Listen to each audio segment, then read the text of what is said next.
Olá, Ramon Durães, é um prazer falar com você. Você está participando do exclusivo canal de insights sobre software, startup e inovação.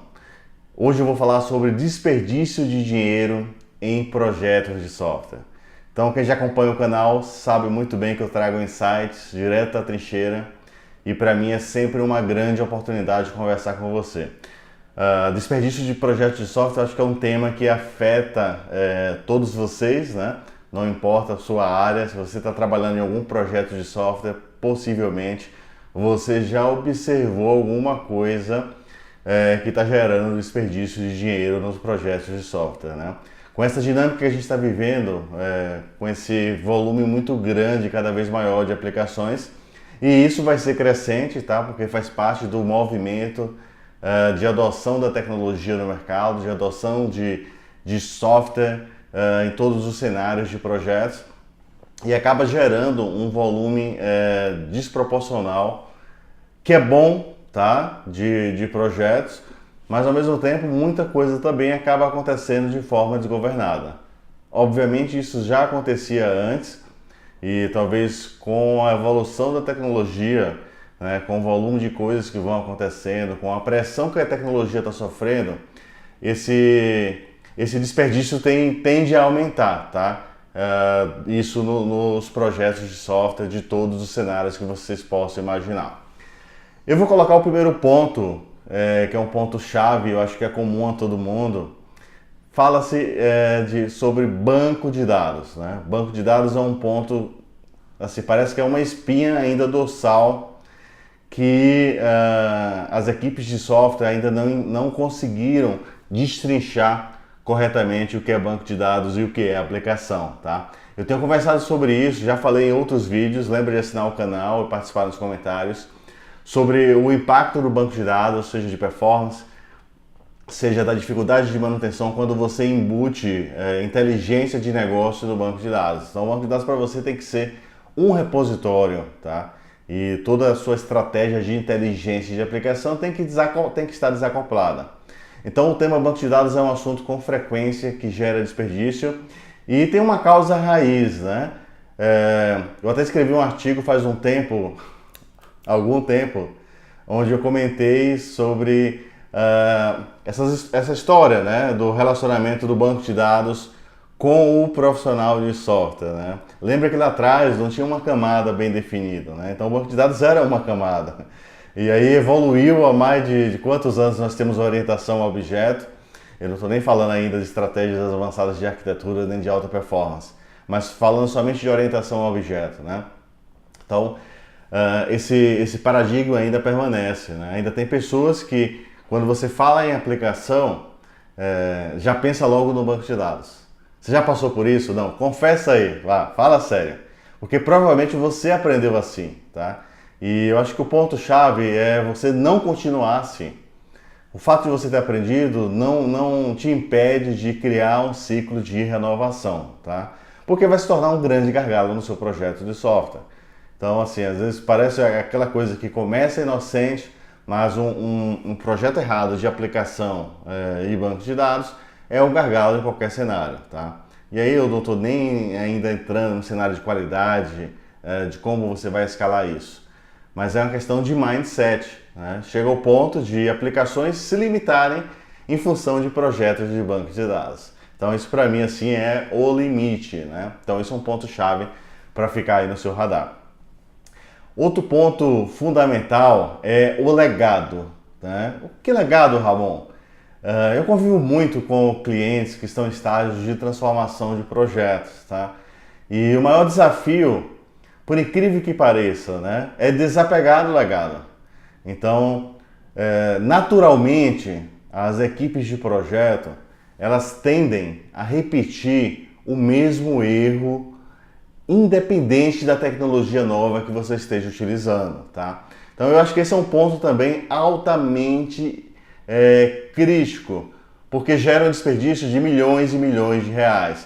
Se você chegou no canal agora, aqui você encontra dicas valiosas direto da trincheira, né? Então, esse é um ponto chave, tá? Esse item 2 aí, que é tentar fazer aplicações novas com o mindset ainda pensando em aplicações legadas, isso vai gerar um gargalo nos seus projetos desproporcionais, tá? Então esse é um assunto também que eu discuto muito com os meus clientes, principalmente para auxiliar a forma de pensar diferente. Eu vou te dar um exemplo básico, tá? E eu convivi isso durante muitos anos. Só para você ter ideia, em 99 eu fiz o primeiro protótipo. 99, eu fiz o primeiro protótipo para provar para um cenário de um cliente que era possível construir uma aplicação web, tá? Para atender um cenário de negócio. E de lá para cá eu venho acompanhando toda essa evolução das aplicações, tentando se tornar em aplicações web, depois tentando se transformar em SaaS e todo esse ciclo de evolução, né? E aí o que acontece? Os projetos novos, né, com tecnologias novas, são implementadas com estratégias de arquitetura legadas, com estratégias de experiência de usuário legadas. E o maior dor de todas é tentar fazer o que você faz numa aplicação Windows, numa aplicação web, numa aplicação mobile, em um serviço, tá?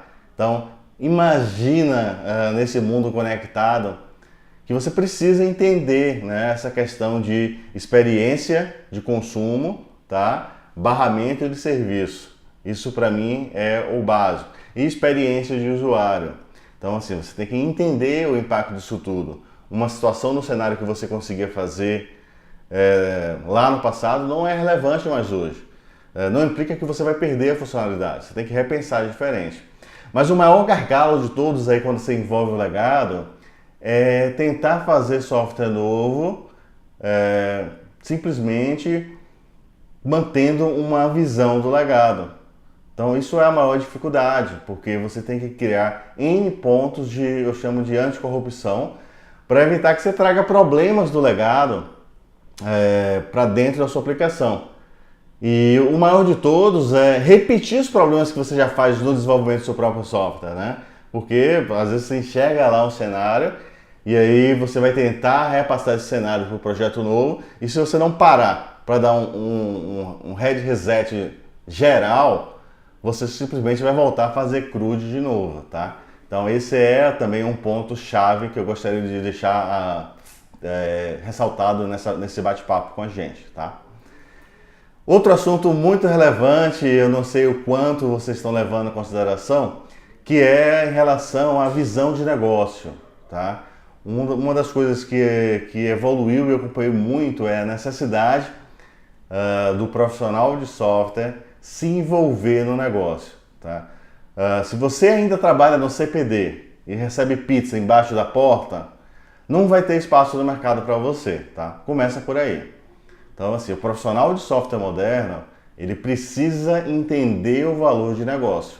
E isso envolve discussões com os seus clientes para capturar o máximo de informação do valor, trazer o cliente para dentro e criar um fluxo ágil com interações mais curtas, mais próximas do cliente, para que você consiga desenvolver orientado ao valor de negócio, tá? É inadmissível que até a data de publicação desse vídeo, ou quando você estiver assistindo, a gente esteja falando sobre esse tipo de problema, né? Implementações que não geram valor de negócio. E isso acontece até hoje, tá? Então esse é um assunto gigantesco de desperdício em projetos de software. Então essa é outra dica valiosa que eu trago para você refletir, porque às vezes você já percebeu e não tomou nenhuma providência, tá? Então esse bate-papo tem o objetivo de trazer mais uma reflexão para você dentro dos seus projetos de software. Então essa é uma grande oportunidade justamente para a gente conversar, né, com informações direto da trincheira. São coisas que acontecem no dia a dia dos projetos e às vezes ninguém quer tocar no assunto, né, porque provoca sempre alguma reação. Sabe aquela reação da zona de conforto? Então, eu brinco muito, você tem que colocar espinho na sua zona de conforto, tá? E isso tem a ver com os nossos projetos de software também. Outro ponto assim bastante relevante é o famoso jeitinho, tá? Em projetos de software nós chamamos jeitinho de gambiarra, troubleshoot, e depois a gente transforma tudo isso em débito técnico, tá? Não sei se você já ouviu falar. Então quando você acumula muito jeitinho no seu projeto, sabe o famoso vai fazendo, joga em produção e depois resolve. Fala pra mim se você já escutou isso, né? Então, hashtag do momento, jeitinho, tá? Fala pra mim se você já escutou isso em algum momento na sua vida profissional. Não precisa falar quem falou, né? Mas você já escutou alguma coisa sobre isso? E o que é que resulta com um jeitinho nos projetos de software? Hein, fala pra mim. Se você analisar o cenário do seu país hoje, a gente está falando de um cartão de crédito que vai te dar uma taxa de 400% ou mais ao ano. Se eu estou falando de débito técnico, eu estou falando de uma taxa que vai de 10.000%. Né? Então, assim, o custo do débito técnico, ele se torna desproporcional ao custo do projeto. Você acaba condenando o seu projeto quando você acumula muito jeitinho. Por quê? Em alguns cenários, os jeitinhos aplicados nos projetos de software se tornam os próprios projetos insustentáveis. Eu vivo realidade em projetos que eu tenho que intervir em clientes que o custo de operação é maior que o custo de desenvolvimento do projeto. Eu até já toquei nesse assunto, é um assunto também que as pessoas não gostam muito de comentar, que eu chamo de custo de propriedade do software, tá? É um assunto que eu venho estudando também ao longo de muitos anos, né? Já estou na área de software há mais de 20 anos, mas assim, eu como se estivesse vivendo 100, porque a gente trabalha com vários clientes diariamente e acumula todos esses cenários, né? Que é fruto desses cenários que eu também bato papo com vocês aqui. E aí o débito técnico é uma coisa que tem que ser perseguida, tá? Sempre, porque quando ele se acumula, ele pode comprometer a operação do seu projeto. Então é uma fonte muito grande de desperdício no cenário dos projetos. Outro ponto assim muito relevante é a questão da performance, tá? Então, assim, performance hoje em dia em projetos de software, num cenário de transformação digital, é um fator decisivo no negócio. É simples. Se a sua estratégia de aplicação performa, a sua empresa vai performar, os seus clientes vão performar, as suas vendas vão performar, o teu ecossistema vai ficar feliz, o mercado vai confiar na sua operação. Olha que coisa louca, né? E tudo isso está envolvido na sua estratégia de software. Banco de dados está relacionado, tá? Mas é muito mais do que isso. Então, quando você desenvolver uma aplicação moderna, principalmente, se preocupe com performance. Uma linha de código compromete o seu negócio e isso vai gerar uma fonte de desperdício muito grande, porque você vai entrar num retrabalho, tá? Por falta de performance na aplicação. Você vai entrar num desespero, porque você vai deixar de vender. Óbvio, né? Se o teu negócio é controlado por software, e aí o teu software não está performando, vai cair o número do negócio, você vai perder muito dinheiro. E isso também pode se tornar desproporcional, né? Pode levar ao fracasso total de uma operação de software. Então é uma dica que vale mais de $1 milhão. Fique atento, tá?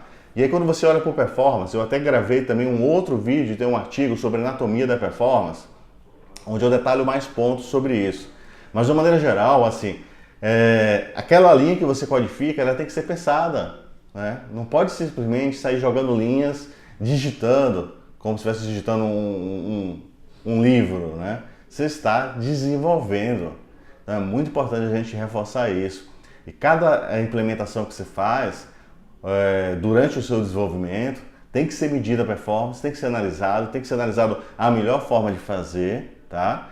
E tem que estar relacionado com uma estratégia de alta performance, seja no back-end, no front-end, com cache, sempre buscando o melhor caminho para ter o melhor consumo de processamento, o melhor consumo de performance, o maior reuso, né, daquela transação, para que você consiga ter performance no seu cenário, tá? Então isso vai diferenciar você de um negócio que atende um cliente e que atende 100 milhões, tá? É simples assim. E o mundo, ele está competitivo. Então, se você não consegue entregar, você vai sofrer concorrência com uma outra solução que está do outro lado do planeta, tá? Fica a dica aí para vocês. Esse é um assunto super importante. Outro ponto mega importante e assim que para mim também é crucial junto com performance é qualidade, né? Qualidade, ela não emerge feito mágica. Para com isso, tá? Qualidade, ela não surge assim, o software passou a ficar com qualidade. Olha, isso nunca vai acontecer. Na verdade, as estatísticas demonstram que o custo de um problema, tá, ao longo do projeto, quando ele cai em produção, ele custa 30 vezes mais. Então, por que você já não atua no início? Então, esse é um outro problema de mindset. É um problema de forma de pensar o seu software. Quando você trabalha orientado à qualidade, e isso envolve a arquitetura do software, tá? Envolve definir uma estratégia de desenvolver o seu software, envolve uma gestão inteligente do seu ciclo de vida de aplicação com DevOps, com estratégias de arquitetura, como eu comentei anteriormente, com a organização do seu código-fonte, com a separação de responsabilidade, com desenvolvimento orientado a teste, né? É outro paradigma a ser alcançado ainda. Não é simplesmente escrever uma linha de teste que vai ter testes, tem que mudar a forma de pensar, né? E aí, porque envolve um esforço de transição, as pessoas não fazem e aí entram no ciclo do retrabalho. Então, custa muito caro não ter qualidade. Fala para mim você aí. Você conhece alguém que mede o custo do retrabalho? Eu não conheço, tá? Todo mundo joga o prejuízo embaixo do pano. Por quê? Porque não quer assumir a minha culpa da própria origem do projeto, né? Que, não, preciso fazer uma implementação correta, não faz aí também de meia boca, e aí isso vira um ciclo, é uma bola de neve, isso é software. A diferença hoje em dia é que o software hoje ganha proporções incalculáveis, tá? Um erro em software pode comprometer uma operação de uma empresa, completamente. E um software ruim vai tirar uma empresa do mercado, tá? Independente do erro, porque ele não vai conseguir ter dinâmica para evoluir, né? E muita gente questiona, nossa, eu coloco mais 10 pessoas no projeto e tem trabalho para todo mundo, né? Não aumenta o resultado. Essa eu acho que talvez uma das poucas áreas que você aumenta o contingente de trabalho e praticamente em alguns casos diminui o resultado. Então você já parou para pensar nisso? Isso faz parte de estudos que nós fazemos, tá? Mas faz parte da realidade que você vive. Eu estou trazendo para você aqui como uma reflexão sobre o seu cenário de projetos de software, né? Se você está chegando agora no canal, lembra de assinar, lembra de participar nos comentários. Para mim é um enorme prazer conversar com você. Quem quiser entrar em contato, vá no ramonduranez@2pc.software e manda sugestões sobre temas e outros assuntos para a gente tratar também, tá? Eu separei um tema aí adicional de bônus, né, para fechar esse bate-papo de hoje sobre desperdício. Tem vários assuntos, tá? Mas é uma coisa que, assim, eu tenho vivido isso ao longo dos anos e ficou pior, tá? Ficou pior porque antigamente, há 20 anos atrás, a tecnologia não alavancava como agora, né? Não tinha talvez a propagação da internet como é hoje, a informação demorava para chegar. Então era difícil você injetar muita coisa no seu projeto. Hoje não, né? Então assim, tá tudo conectado e a gente tem a febre. Posso falar para você, você não vai ficar chateado comigo? Da contaminação do projeto com coisas que você não sabe nem se funciona, né? E nem se vai funcionar. Você não pode sair simplesmente adicionando dependências no projeto, componentes, adicionou um pacote NuGet, adicionou alguma coisa que você não sabe nem o que é, nem para onde vai, porque você achou bonitinho, ou porque você leu um post do seu amigo, tá? Esse é outro ponto que gera um custo absurdo nos projetos. E eu falo 2 pontos só para você começar a pensar. O primeiro é em relação à própria continuidade do projeto. Existem coisas que as pessoas adicionam, por exemplo, até uma dependência no front-end e amarra todo o front-end naquilo, numa coisa que você não sabe nem de onde veio, nem para onde vai. Você chegou a analisar até o próprio código-fonte da coisa que você está adicionando de dependência? Qual é a equipe que está mantendo? Qual é a equipe que está evoluindo? Quanto tempo, como está o ciclo dessa evolução disso? Você fez uma análise de risco? Ou você simplesmente capturou a dependência porque você achou bonitinho e colocou no seu projeto. Outro ponto assim altamente crítico, não adiciona uma coisa que não é um contexto de mercado. O que é isso, Ramon? Contexto de mercado. É o seguinte, você tem que entender que você precisa manter como um dos critérios da governança de arquitetura do seu projeto padrões. Cada dia você coloca uma coisa diferente, daqui a pouco você tem um projeto que só você trabalha. E como é que você escala isso? Né? Você traz uma pessoa nova, tem que aprender tudo isso que não existe no mercado. Né? Só você usa, porque você achou legal. Para pensar sobre isso. Né? Você vai passar a vida toda só tomando conta disso. E se você for o líder do projeto, você vai ver que seu time não vai escalar. Ou vai ter um tempo muito grande de entrada no projeto. E isso vai consumir dinheiro também, tá? E isso, a depender do que você fizer, pode levar o seu projeto ao fracasso total. Porque simplesmente ele vai ser descontinuado. Né? Então, isso envolve a área de arquitetura e às vezes me assusta quando a gente está auditando um projeto de software e encontra, sei lá, um bloco de código lá qualquer que alguém copiou igualzinho, viu, e colocou dentro do software lá. Simplesmente assim e sem analisar os cenários. Né? Além desses pontos que eu coloquei para você, tem os cenários do próprio resultado. Né? Não houve uma análise do resultado. E aí o que acontece? Acontece um problema inesperado. E aquele problema inesperado pode ser gravíssimo. Tá? E se você acha que existe a chance de poder ter problema, se você conhece software, esse problema vai acontecer. Tá? E vai acontecer nos cenários mais loucos possíveis. E você vai falar que na minha máquina funciona. Tá? Então esse é um ponto muito relevante também na gestão de estratégia e arquitetura do seu projeto. Como você pode observar, assim, existem vários pontos e existem muitos outros. Eu vou trazer em outra oportunidade. E eu aguardo também tuas sugestões, tá? Participa nos comentários, assina o canal, vamos discutir sobre estratégia de software.